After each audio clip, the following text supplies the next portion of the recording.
Salam teman-teman, sobat-sobat. Kembali bersama saya, Bung Tema Adiputra, yang pada kesempatan ini puji Tuhan ada satu orang narasumber yang akan saya ajak berbincang-bincang, dan saya berharap perbincangan kami boleh menjadi berkat. Siapa dia? Segera saya akan tunjukkan.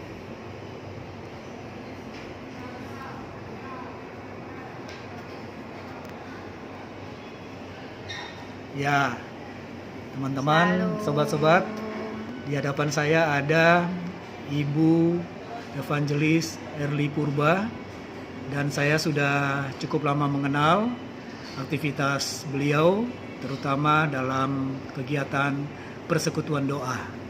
Jadi kami akan bincang-bincang tentang persekutuan doa, kaitannya dengan bagaimana kita bisa menjadi orang yang memiliki karakter Kristus melalui kegiatan persekutuan doa dan seluruh pergumulannya. Salam Ibu Erly. Shalom. Apa kabar? Baik, Pak. Baik. Terima. Saya salam dulu ya. Tuhan memberkati. Amin. Ya. Terima kasih, Pak. Baik, kita langsung saja berbincang, dan saya senang sekali untuk boleh memulai dengan satu pertanyaan sederhana, ya. Hari ini bagaimana persekutuan doa pribadi Ibu Erly Purba? Ya, untuk persekutuan doa pribadi hari ini sepertinya itu yang menjadi satu kekuatan saya ya untuk hidup setiap hari. Ya. Karena tanpa persekutuan dengan Tuhan, dengan Roh Kudus, dengan Bapa, itu seperti kita nggak punya kekuatan apa-apa. Terutama saya, karena saya menjalani hidup sebagai single mom, gitu ya. Saya juga harus bekerja, saya juga harus pelayanan, mengurus anak-anak. Itu sepertinya nggak cukup kemampuan, nggak cukup hikmat gitu. Tapi dengan persekutuan dengan Tuhan setiap hari dalam firman, dalam doa, itu yang menuntun saya sih, Pak. Ya, baik. Dan saya dapat informasi ketika Ibu berlanjut ambil belajar di salah satu sekolah tinggi teologi, meneliti atau membahas tentang persekutuan doa ya. Iya, betul. Dan itu secara khusus di lembaga-lembaga yang non gereja ya. Iya. Katakanlah itu perusahaan atau juga persekutuan di rumah lah, begitu ya. Betul, Pak. Dengan beberapa anggota khusus begitu. Nah, saya langsung saja, apa yang Ibu Erly Purba dapatkan dan termotivasi ya untuk mulai dan bahkan sampai sekarang tetap menjaga adanya persekutuan doa yang sifatnya berkelompok itu. Silakan. Ya, jadi saya melihat bahwa persekutuan doa ini sebenarnya adalah ujung tombak dari kabaran Injil dan dari fellowship orang-orang seiman. Karena kalau di gereja itu kita berasal dari banyak komunitas ya, Pak ya. Tapi kalau misalnya di persekutuan doa, kita di komunitas yang sama, misalnya di kantor yang sama, misalnya di persekutuan doa wanita, ada kesamaan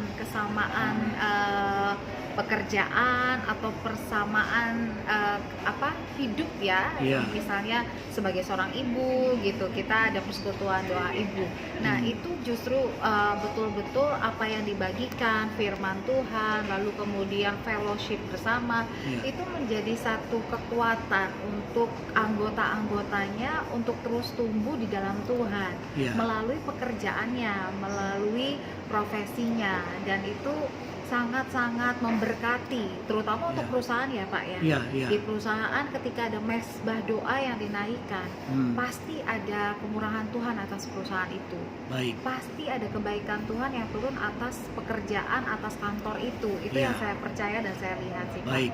Jadi di awal ini saya sudah menggambarkan untuk kita semua ya, termasuk pemirsa dari video ini, bahwa Ibu Erly Purba ini persekutuan doanya dia lakukan secara pribadi dengan konsisten, dan kerinduannya yang dalam untuk juga turut terlibat di dalam persekutuan yang sifatnya komunitas tetap terjadi, dan pelayanan di situ. Begitu ya. Nah, saya mengarahkan perbincangan ini kepada karakter kita yang harus selalu berjuang menjadi karakter Kristus. dan perjuangan itu tidak mudah ya. Pasti. Ada banyak gangguan, ada banyak pergumulan. Nah, dengan kehadiran Ibu Erli dalam situasi kondisi sekarang, kalau boleh sedikit informasi, putra-putri berapa ya Ibu Erli ya? Ada 3. 2 3. putri, 1 putra. Nah, boleh sedikit tentang usianya anak-anak Kalau itu. yang pertama itu usianya sudah 24 tahun. Oke. Hampir 25 tahun. Yang Ya. kedua itu mau 20 tahun baru tingkat pertama Oke, kuliah. ya. Lalu yang ketiga itu 13 tahun. Oke. Dan masih serumah semua ya? Yang 2 itu sudah ini ya, sudah di luar kota karena Oh, kuliah ya, gitu. ya. Keluarnya puji Tuhan di luar kota. Tinggal yang terakhir, tinggal yang kecil yang di rumah. Iya, baik. Lebih dapat gambaran lagi ya kondisi sehari-harinya kan, Iya, begitu ya. betul, Pak. Nah, jadi begini, Ibu Erli Purba, kita sekarang apa adanya kita ya. Ini kan tidak lepas dari bagaimana dulu orang tua kita. Ya. Ya, orang tua kita mengasuh, mendidik, dan Tuhan pakai untuk membentuk karakter kita, kan begitu ya. Nah, boleh bagikan Ibu Erli Purba ya, apa yang Ibu rasakan dan Ibu berani mengatakan jasa orang tua saya yang dipakai Tuhan dalam mendidik saya secara kerohanian, sehingga saya akhirnya terbawa menjadi mengikuti karakter Kristus walaupun belum banyak, begitu ya. Boleh bagikan. Ya, kalau saya pribadi itu sangat bersyukur saya punya kedua orang tua saya itu adalah orang-orang yang memang aktif di gereja. Beliau itu majelis, kalau papa saya, beliau juga seorang pengkhotbah, beliau juga pengurus. Lalu mama saya itu sangat aktif di persekutuan, di ibu-ibu ya Pak ya, gitu ya. Jadi dari sejak kecil gereja itu sudah jadi bagian hidup saya. Itu ada di Jakarta atau di mana? Ada di Jakarta. Di Jakarta, baik. Ada di Jakarta. Jadi saya dari kecil itu selalu dibawa sama mama bapak saya. Ketika bapak saya pelayanan, saya selalu ada bagian yang harus saya kerjakan. Misalnya saya bagi flyer atau saya nyanyi atau apapun gitu ya, bantu papa di dalam pelayanan. Jadi gereja, pelayanan, lalu kemudian iman Kristen itu tuh sudah jadi bagian hidup yang sepertinya nggak terpisahkan, karena dari kecil itu saya sudah dibawa orang tua saya untuk selalu ambil bagian dalam kegiatan gereja. Dan buat saya itu warisan yang paling berharga sih, warisan yang paling luar biasa buat saya, sehingga sampai sekarang pun saya sepertinya nggak bisa jauh-jauh dari kegiatan gereja, kegiatan persekutuan, dari hal-hal itu sudah mendarah daging gitu loh Pak. Baik, gitu. ya. Ibu Erli Purba berapa bersaudara kandung? Saya bertiga. Saya punya kakak perempuan yang paling besar, lalu saya anak nomor 2, lalu adik saya itu laki-laki satu-satunya. Ya. Dan untuk ketiga anak kandung ini orang tua menerapkan pola yang sama? Sama, polanya sama, dan semuanya sampai sekarang terjun di dalam pelayanan. Kakak saya di pelayanan di gerejanya, adik saya juga pelayanan di bidang musik dan sebagainya. Jadi semuanya itu tidak ada yang jauh dari pelayanan. Baik, saya nanti memerlukan sedikit gambaran dalam pertanyaan berikutnya ya. Bagaimana kabar kedua orang tua sekarang? Kalau ibu saya sudah berpulang. 11 tahun yang lalu, tetapi papa saya sekarang puji Tuhan umurnya 77 tahun. Beliau itu luar biasa, masih belajar firman Tuhan. Beliau sendiri referen, jadi sekarang pendeta dan evangelis juga, dan beliau itu masih memberikan pengajaran-pengajaran prinsip-prinsip Alkitab mengenai banyak hal di persekutuan-persekutuan juga, persekutuan Bapak, gitu, persekutuan-persekutuan di gereja itu beliau masih aktif. Sedikit agak dalam ya, Ibu Erli, saya minta izin. Tadi kan Ibu menginformasikan dan saya anggap itu satu kesaksian lah ya. Ibu Tuhan izinkan untuk boleh membangun rumah tangga ya, atau keluarga ya. Dan saya kenal suami Ibu itu Bapak Pendeta Andi Panggabean, karena di satu tempat waktu itu sekian tahun lalu beliau yang khotbah dan saya hadir di ministry itu ya. Nah, maksud saya beginilah, eh, ketika ketika dalam perjalanan berkeluarga itu, adakah sedikit perubahan, ya? Adakah sedikit perubahan dalam pengertian persekutuan doanya? Karena sudah terlepas dari orang tua, ya. Jadi ini kita bicara dalam konteks keluarga utuh waktu itu, ya, dalam kesaksian itu. Boleh bagikan itu Ya, sedikit.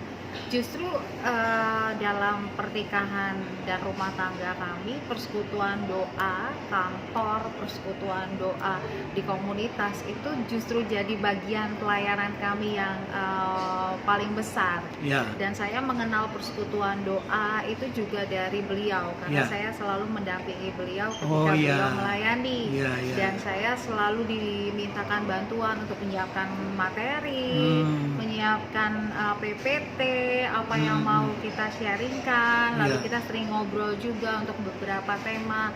Jadi saya itu mengenal persekutuan doa justru dari pelayanan beliau, dan Oke. secara tidak langsung beliau membawa saya ke pelayanan ini itu dari pelayanan beliau yang terdahulu. Jadi Iya, banyak iya. persekutuan doa yang saya sekarang layani juga karena dulunya pernah dilayani oleh beliau, dan Iya. itulah yang membawa saya ke pelayanan persekutuan doa. Baik, ini yang saya perlukan, ya, gambaran Ya. itu, ya. Jadi bicara masalah pembinaan kehidupan persekutuan dimulai dari kedua orang tua, Betul, begitu, Pak, ya. betul. Sampai dengan titik menikah, tambah lagi sesuatu. Betul.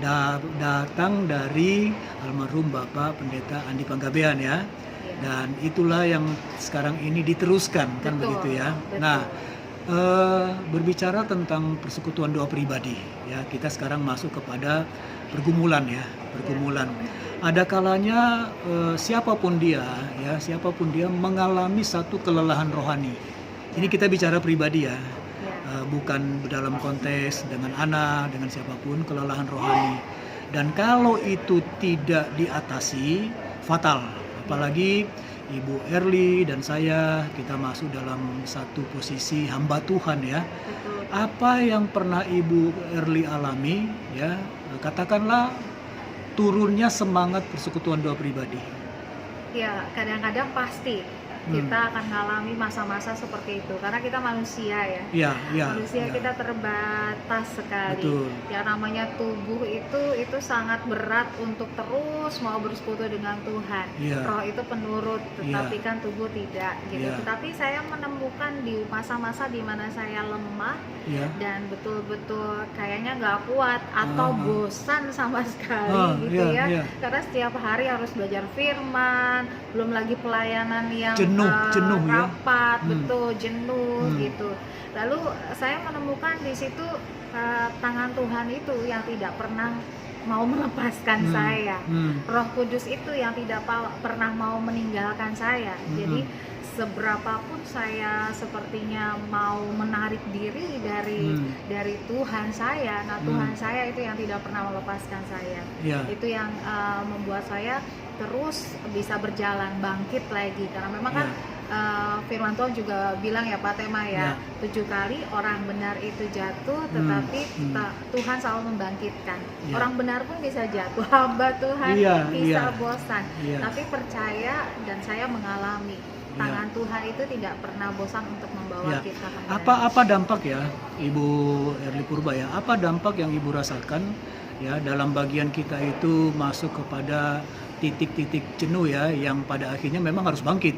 Betul. Ya, apa dampak yang Ibu rasakan ketika ada dalam situasi kejenuhan, sudah rasa gersang, persekutuan doa pribadi dengan Tuhan juga tak semangat. Apa dampak yang terasa hari-hari itu? Ya, pastinya yang pertama, ketika hubungan kita dengan Tuhan itu mengering, hubungan kita dengan orang-orang sekitar itu juga kering pasti. Gitu. Jadi relasi kita dengan orang tua, dengan anak itu kayak jadi fragile, gitu, ya, gampang tersinggung, gampang marah, gitu. Dan kita tuh seperti nggak punya damai sejahtera. Dan semakin lama badan itu semakin drop. Itu yang saya rasakan, ya. Jadi semakin sering ngerasa kok ini sakit ini, nggak enak ini, dan sebagainya. Tapi ketika hubungan kita dengan Tuhan baik, Iya. hubungan kita dengan Tuhan tetap terjaga, pasti itu berimbas dengan hubungan kita di kantor, terutama di keluarga dan juga di pelayanan. Itu imbasnya adalah kita pun membaik dengan orang sekeliling kita, itu tidak bisa dipungkiri gitu. Dan kemudian kita pun hidupnya jadi lebih baik. Jadi kita lebih bisa menata diri, kita pun bisa membangkitkan semangat untuk mengerjakan tugas-tugas kita. Jadi intinya kalau saya, ketika hubungan dengan Tuhan itu baik, segala sesuatunya itu pasti berimbas dan berdampak menjadi baik. Tetapi ketika hubungan kita itu renggang dengan Tuhan, itu pasti dampaknya langsung ke kehidupan kita sehari-hari. Ya. Jadi memang terbukti nyata ya. Betul. Ada yang tanda petik merusak damai sejahtera kita ya. Ya. Dan itu dirasakan oleh orang lain, begitu ya. Dan kalau itu tidak segera diatasi, ya makin terpuruk ya. Ya, begitu dan ya? akhirnya makin jauh dan akhirnya kita makin kering, itu sih yang saya rasakan. Dan tadi Ibu Erli Purba sudah jelaskan yang dimaksud dan kering itu seperti apa ya. Kita jadi tidak membawa berkat ke orang lain. Betul. Ya, bahkan yang biasanya senyum-senyum yang ada sekarang cembetut-cembetut begitu ya. Mudah tersinggung. Mudah marah. Ya. Dan tidak mau dinasehati. Iya, betul. Oke. Baik.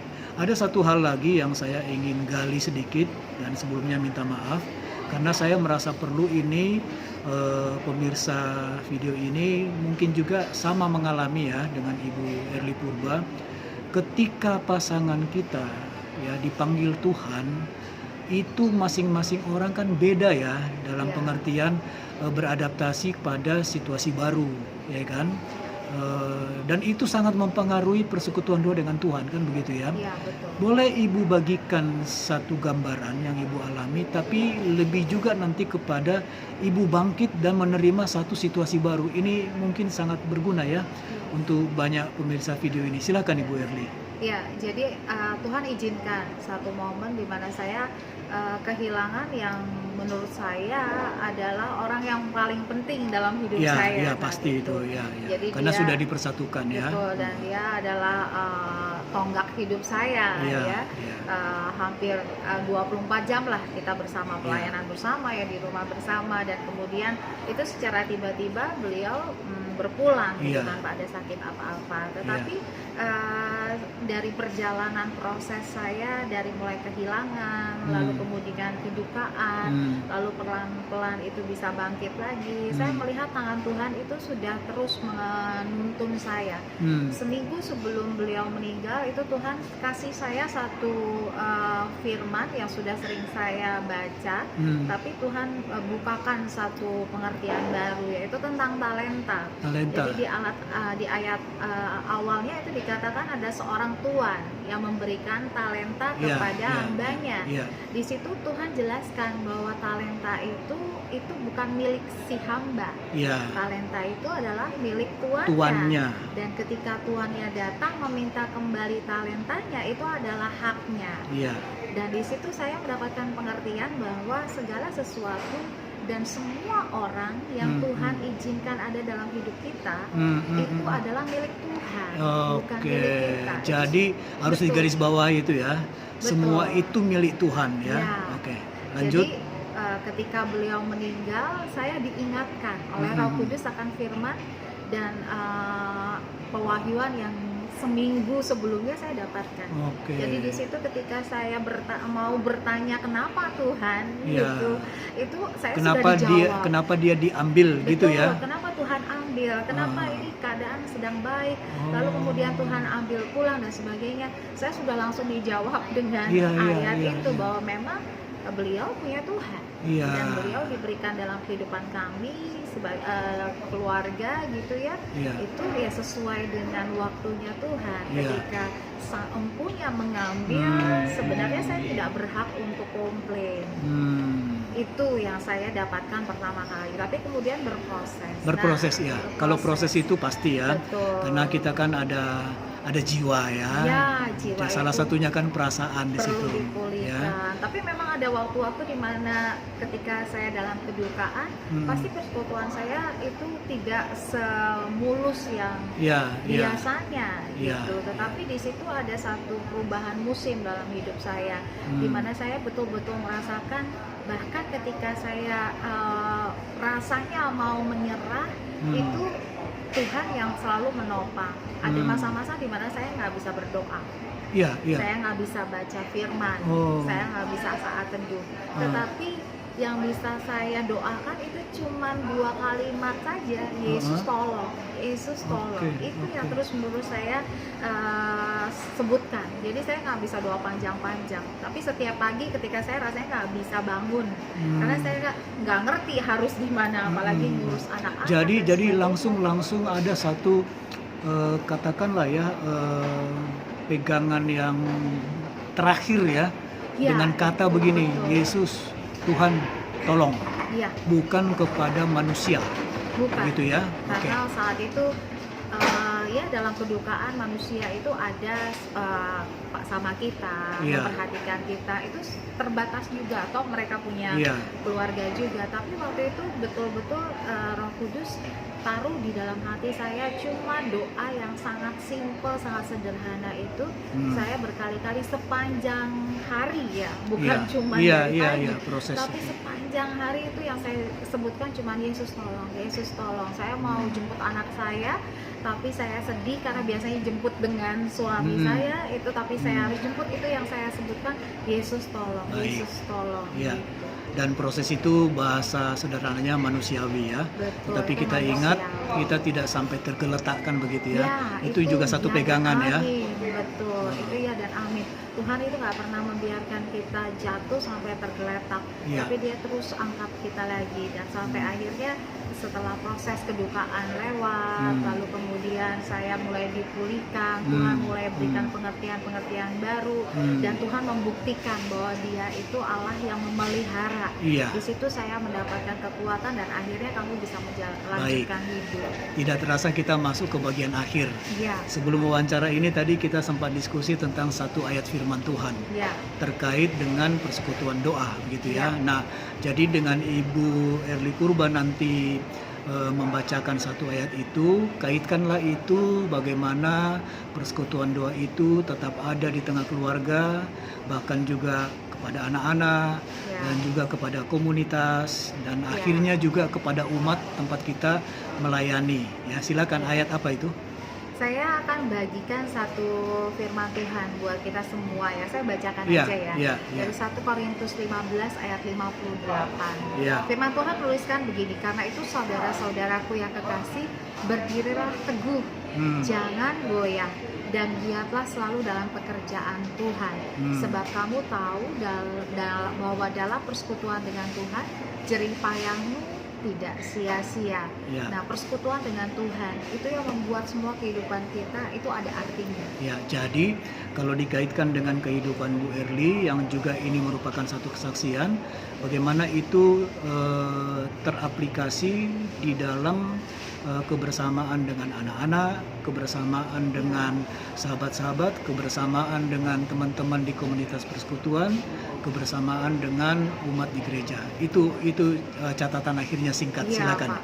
Jadi saya mau bagikan kepada semua yang melihat video ini, apapun yang kau lakukan, pastikan kau lakukan bersama dengan Tuhan. Bersama dengan Tuhan, apa yang kau kerjakan itu tidak akan pernah sia-sia. Dan kekuatanmu adalah kekuatan supranatural, di mana ketika engkau tidak kuat, engkau tidak mampu, kekuatannya lah yang membangkitkan engkau.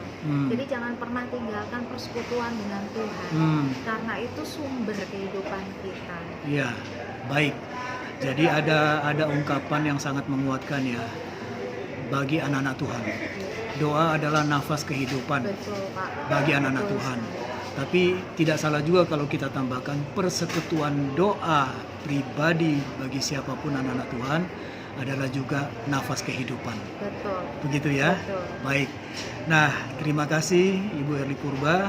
Teman-teman, sobat-sobat, itu tadi perbincangan saya. Biarlah boleh menjadi berkat. Dan saya akan mengakhiri video ini dengan menyalam Ibu Erli Purba. Terima kasih. Terima kasih. Salam. Teman-teman. Ya, Tuhan Shalom. berkati. Tuhan berkati.